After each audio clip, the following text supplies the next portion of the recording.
Tom, That's Rich. and this is just another bullshit show. And as you can see, we're doing shit a little different this week.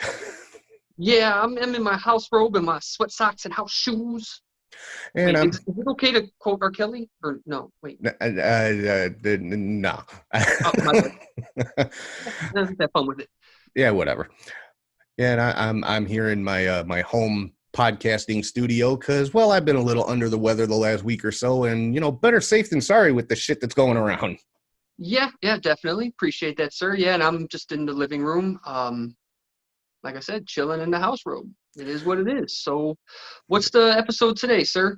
So today we're talking about 80s albums, but not just your typical, what were the biggest albums of the 80s and shit like that. It's more so 80s albums that that we discovered for ourselves, like in our teen years. So a little bit later on, we're not talking about like Michael Jackson or Madonna or any of the big, huge acts that were the 80s. This is like our personal, shit that we discovered as we moved from childhood into our teen years, into adulthood, that kind of thing.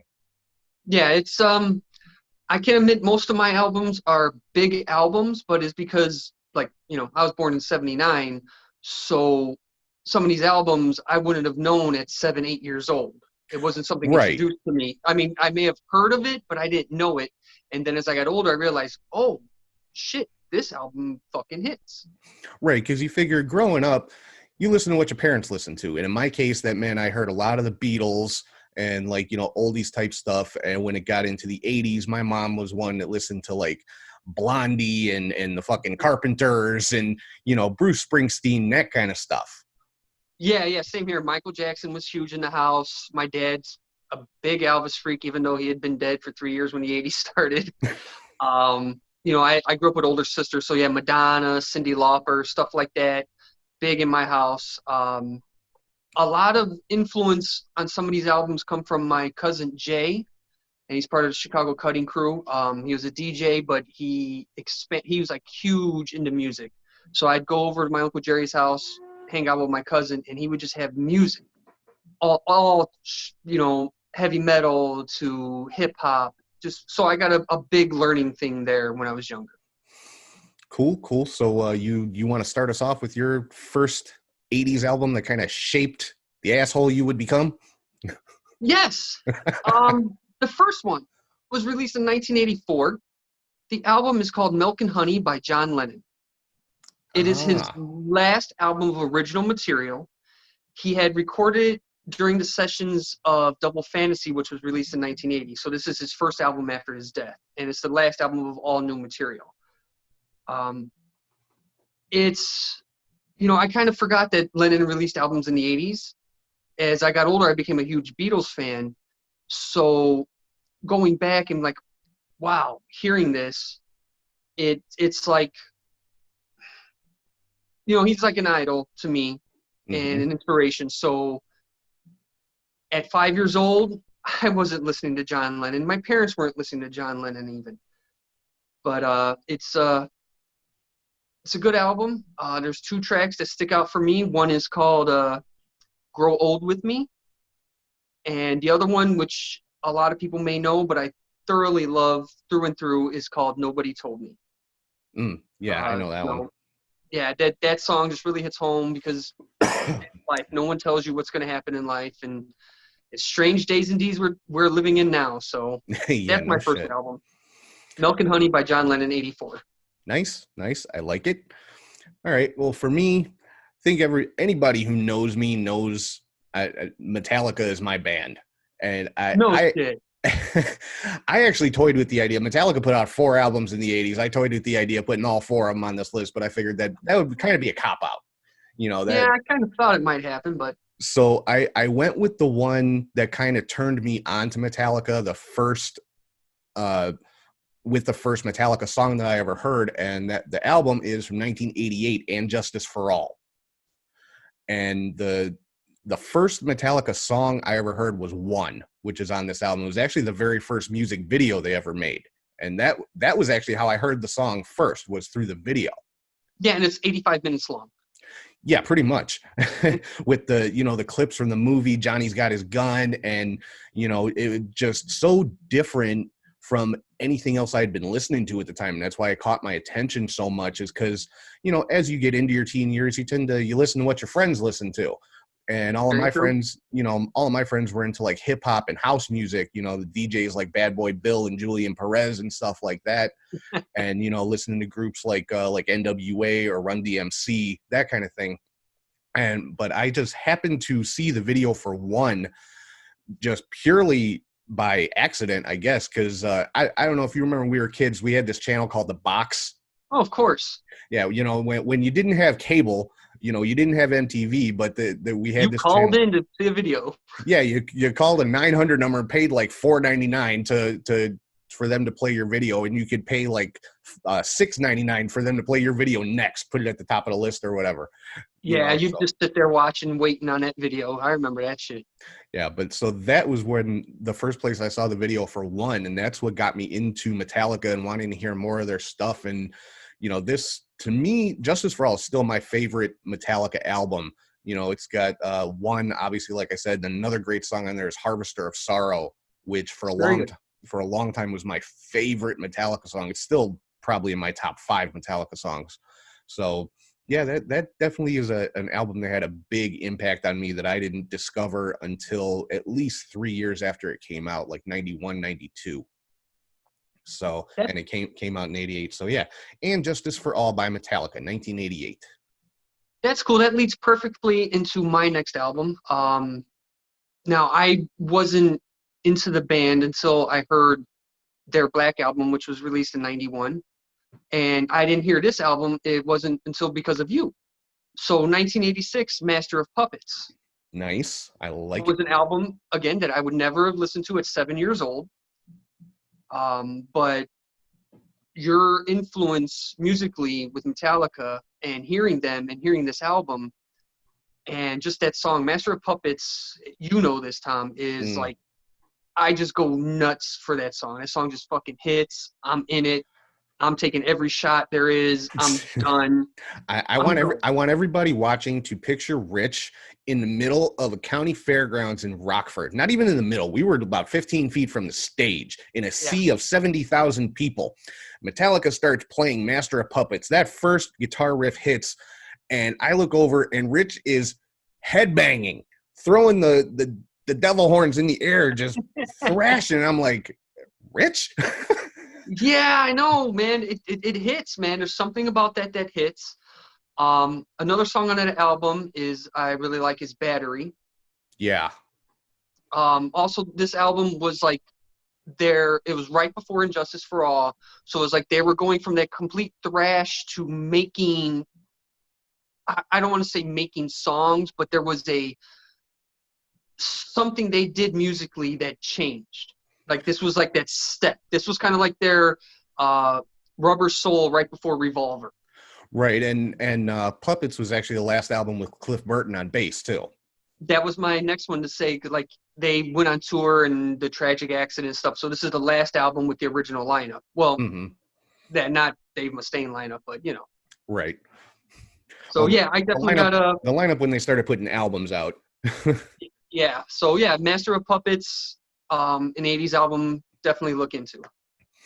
Sweet. I like that choice. So next for me is one, and this was a huge rock album in the 80s. I didn't discover it till I got into high school, and I discovered it because of a friend of mine, and it's from 1987, Hysteria by Def Leppard.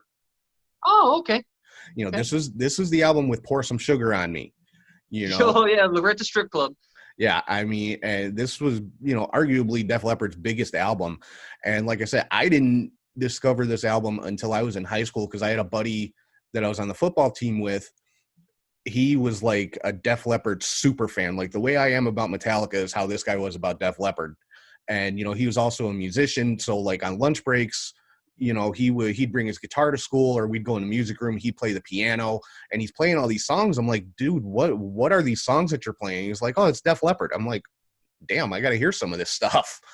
You know, so you know, another really good song, and kind of your typical 80s ballad on this album was Love Bites, which is a Okay. cool song. Yes, I agree. It's really funny how in our teen years, certain people influence us, and those little moments stay. Like we have our kid moments and songs with our family and different things, but then this whole topic is we're talking about songs from the 80s or albums that we didn't really know of as Mm-hmm. children. As teens, as we're becoming young adults and forming our own thoughts and processing how they stick with us. And to forget, like, oh, we're listening to it, it's 1994, but it's 7 years old and no one else is really like catching on to it. It's a weird thing. Yeah. It's really music transcends all. I'll always believe that. Oh, hell yeah. And that, that is kind of what made me want to start getting into playing music myself, wanting to pick up the guitar, wanting to sit behind the drums again, which, I hadn't done at that point for many years. So, yeah, Def Leppard, Hysteria, 1987. Very cool. Pardon me. I have an album from 1987 as well. And this goes along with, of course, you know me, Tom, and some people who watch this know me. I'm a big Beatles fan. So Of I had course. John Lennon earlier.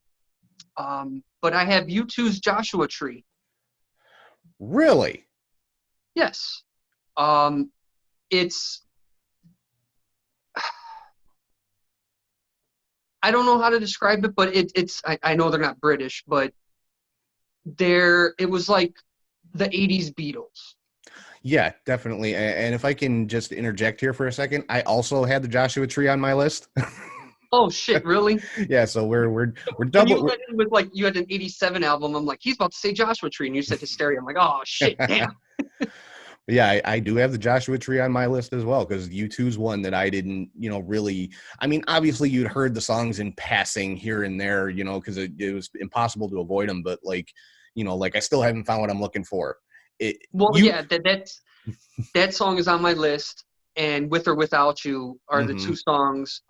Yeah, again, like we were kids, and our wasn't anything our parents or our uncles and stuff were listening to, because to them that was like, nah, they're not listening to that. It Right. wasn't for them. And so again, later on, teen years, as I grew musically, I was like, yo, what was that song from the 80s? And also remember in the early 90s, it was after this album. This album made them superstars. Yeah. And then after that, they like in the early 90s, everything of them popping on MTV that, like Octoon Baby and, anything they were coming out with, U2's coming out with an album, it was a big deal. So I was like, well, Mm-hmm. what's their history? And go back and listen to Joshua Tree, and like, it's basically their view of 1980s America. And Yeah, and it's even like, go ahead, go ahead. and even like I forget how many years later, if you remember that movie Blown Away with Tommy Lee Jones and Jeff Bridges, you know, Joshua Tree was basically the soundtrack to that movie, and that was like in the mid 90s. Yeah, I mean, again, go back, listen to it, people. It's from a different time. Of course, it's the 80s, but it's basically kind of like I said, it's what the Beatles would have been in the 80s. Like there was that Yeah. moment, that pop, Mm-hmm. and that happens in genres and music. There's a pop, and that was huge. And go back as a teen and now as an adult to listen to it, you see why. Yeah, You know, definitely. and All so right. we kind of vibed on that one. I don't know if you want to do something else or did I take one away? How you want to do this? You want to throw No, an no, no, ad no. lib in? No, that's cool. We'll just keep on rolling. My next one here is going all the way back to 1980. And Okay. this again, another harder rock band that I didn't get into until at least my teen years, and it's Ooh, I think I know what it is. Back in Black from AC/DC. Yes. Yeah, I mean, it was their first album with Brian Johnson after Bon Mm-hmm. Scott had passed away, and it blew up. Nobody was sure about, like, the band, wasn't sure, how it was going to be received with the new singer and everything, and it just became the biggest album they had ever done, with, obviously the title track Back in Black, but that's also the album where you got Shook Me All Night Long, Hell's and Bells. yeah, Hell's Bells, and then another one that's like kind of come back into popularity because of the Marvel movie Shoot to Thrill. That's kind of like Tony Stark's entrance Yeah. music, basically. It's funny. I was having a hard time. I had that album on my list. I really did. I was like, man, because again, as a child, wasn't anything, but you go back and it's like, it's mind-boggling. Yeah. You hit all the points I had thought about. You know, it's the first album with a new singer. For a band to do that, and for that album to be as huge as it was, is a credit to the talent and what they did. That was amazing. Yeah, and like I said, it's I didn't even realize that the album was that old. I didn't realize it came out in 1980. I knew it came out in the 80s, but I didn't realize it was 1980 because like I said, I didn't discover it until the early 90s. Yeah, no, I mean the funny thing was I can remember catching music videos and thinking like, she shook me all night long, like that was a new song, but this is in the late 80s and MTV would be playing it, but that shit was in 1980. It's like, wait, wow. Like nowadays you can't imagine them playing a song that old anywhere. Right, and the exactly the song you mentioned, "Shook Me All Night Long," that became like a rock anthem. You know, I mean, everybody knows that song. Yeah, very good choice. Very, very good choice. All right, all right. What you got next? All right, switching up the gears, we go into 1988. Oh, damn. NWA straight out of Compton. Now, see, I had that one on my list at first, and then I took it off. Yeah, I mean, some people know I love hip hop. Absolutely adore it. I think it's an amazing art form. This album, now, there was before Schoolie D, Ice-T were making gangster rap records and albums. I mean, you can throw Too Short, even Boogie Down Production released something before this album. Right. What this album did was a generational influence. It crossed over where gangster rap became a genre, and it's Yeah. because of this album. And you can't help but vibe to this, man.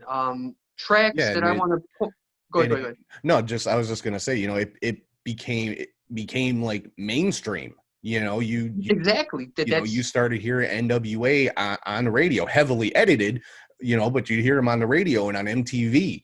You never really heard that before with a lot of hip hop music. no. I mean, like I said, artists before them were releasing stuff. They wouldn't get to play, but they were, doing their thing. There was that influence. And this group came together with, to me, one of the top 10 MCs of all time, Ice Cube in there, and what they were able to do. And you got, of course, Dr. Dre, unbelievable producer. Tracks, Dope Man, Yeah. love Dope Man. And you got to go with Fuck the Police because fuck 'em. Fuck the police. I knew you were going to go there. Yeah, you knew it. No, but that again, I had that on my list to start off with because my list blew up to like 10 at one point, and I just had to start like narrowing down, and that one just didn't make the cut because I went with stuff that like influenced my musical taste going into adulthood. And Mm-hmm. I still like listening to my NWA stuff. It's still in my collection. I'll pop it on every now and then. But like for me, I went with the more rock stuff because that's what I listen to like on a daily basis.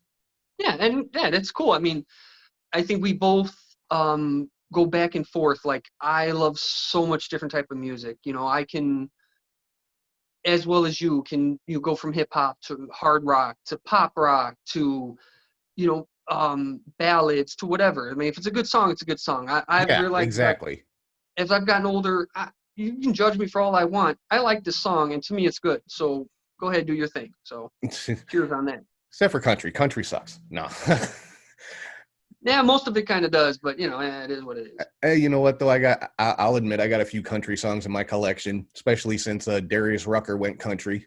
So. Oh, yeah, But all right, so next up for me, we're going to 1987 again, Mm-hmm. and this is the first hard rock, heavy metal, whatever you want to call it, album that I ever owned. My mom got it for me for Christmas as a stocking stuffer on a cassette. Good job, Ma. And it was 1987 Appetite for Destruction from Guns N' Roses. I was waiting on this to pop up.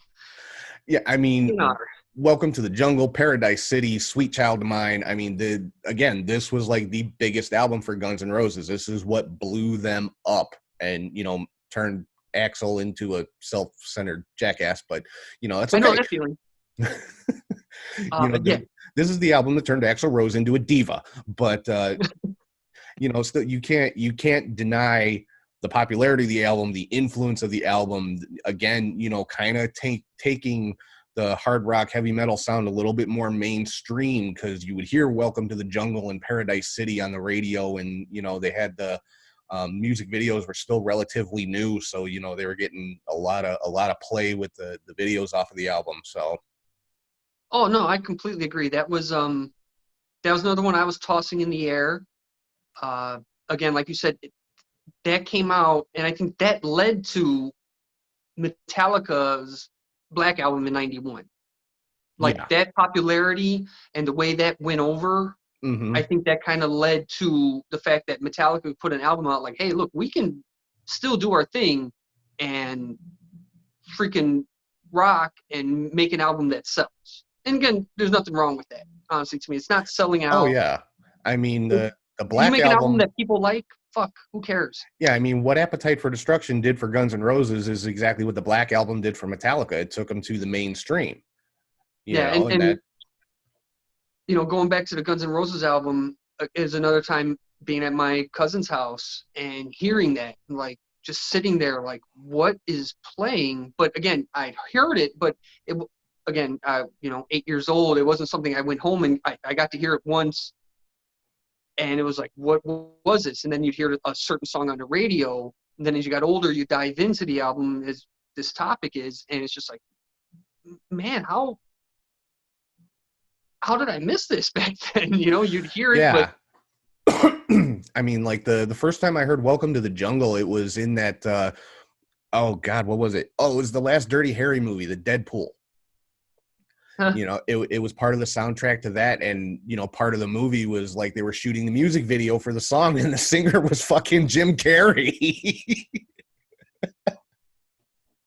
oh But that shit, man. that was the first time I heard Welcome to the Jungle, and it's like I like that. I want that song so I can hear it all the way through. So No, I get you. That the beginning of that song, his, I don't know if you want to call it screeching or, pardon me, howling or whatever. That was like terrifying a little bit, but yeah. enticing. Oh yeah, definitely. And I guarantee you, Axel can't do that anymore. Yeah, He cocaine's a hell of a tries. drug. He Yeah. tries. I'll give him that. He tries. But yeah, he ain't the same. But yeah, so 87, Appetite for Destruction, Guns N' Roses, probably that I that probably influenced me more or before And Justice for All, because I actually heard that one first. Well, yeah, that got radio play. It's not as how can I put it? It just hits differently. Yeah. It's not that. Yeah, Injustice being played on the radio, and no, I couldn't see it back then. No, I mean it did like later on after the Black Album hit and people were, Oh yeah. like really getting into Metallica and stuff. Then you started hearing, stuff from Justice and stuff from Puppets and Ride the Lightning and stuff on, the rock radio stations. Oh, good shit, bro. Last one I got, 1989, Beastie Boys, Paul's Boutique. Now, this is the only album on my list that was not a hit coming out. It was considered a flop for many years.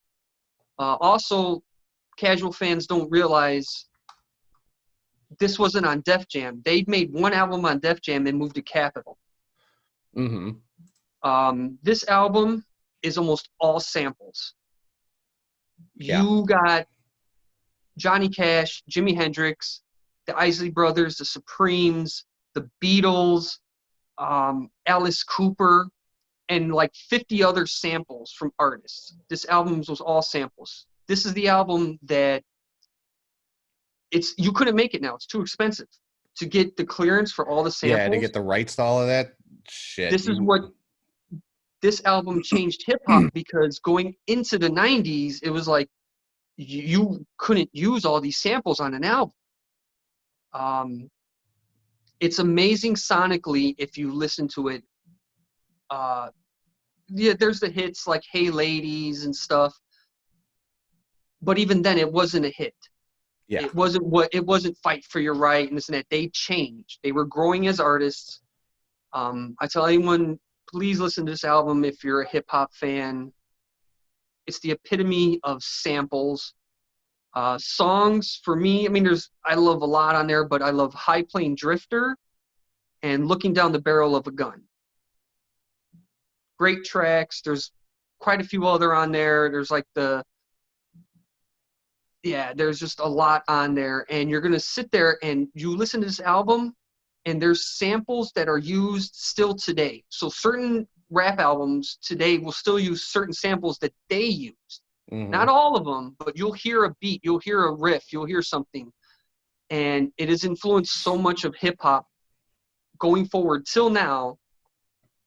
30 years, 31, 32 years later, it's Paul's Boutique. Just a great album overall, and you're gonna hear something that every time you listen to it, you're gonna be like, whoa, I never noticed that. And just great. Yeah, no, I definitely can't argue with that one. Since now I do have a backup one here for my fifth one, since we already covered the Joshua Tree, Hmm. and it's going to go along the same lines as yours. I went with 1986, License to Ill. Okay. And obviously the first song I ever heard off that was Fight for Your Right to Party. Again, Who didn't? everybody knew that song. That song was all over the place. But then when I got the full album and listened to it, it's like, man, there's not a bad song on this album. There's not one song on this album that I want to fast forward through, because this is in the fucking 80s and 90s. You didn't have the skip button. You had to sit there and fast forward and pray to God you hit play at the right place for the next song. Oh man, that was a skill back in the day. That was a skill. Like hold that, fast forward, oh boom, oh look, it's silence. Next song's coming up. All right. Yeah, and you always felt so accomplished when you got it perfect like that. But yeah, I mean, like I said, Fight for Your Right to Party, obviously the one that everybody knows. But like some other ones, like probably my favorite song off that album is Paul Revere. Oh, I, of course, Paul I Revere is love amazing. Paul Revere, and then Brass Monkey. That was another Yeah, one everybody rocked out to. And but it also those are the ones that weren't the singles as well. So yeah, you know, and it's just if you listen to it like just from song to song, like stylistically there's so big of a range there. I mean, Fight for Your Right to Party is a rock song, you know with the guitars and the drums and everything, and then you got a song like Girls, where it's just like yeah, which synthesizers and couldn't be shit. made today either. No, hell no, there's no way. But and it really showed like their musical range, that they weren't just rappers or hip hop guys. They were like straight up, they were some talented ass musicians. I got to let you know, I have the book they released. Um, it's so detailed, things I didn't know about them professionally, personally. Very good. The Beastie Boys book, dude. I'm telling you, you need to check it out. Everything you're talking about, they spanned a lot of different genres, and yeah, man, you can't deny the Beastie Boys. I mean, and then what they did in the '90s and other. I mean, they're great. People don't like them. It's cool. Whatever.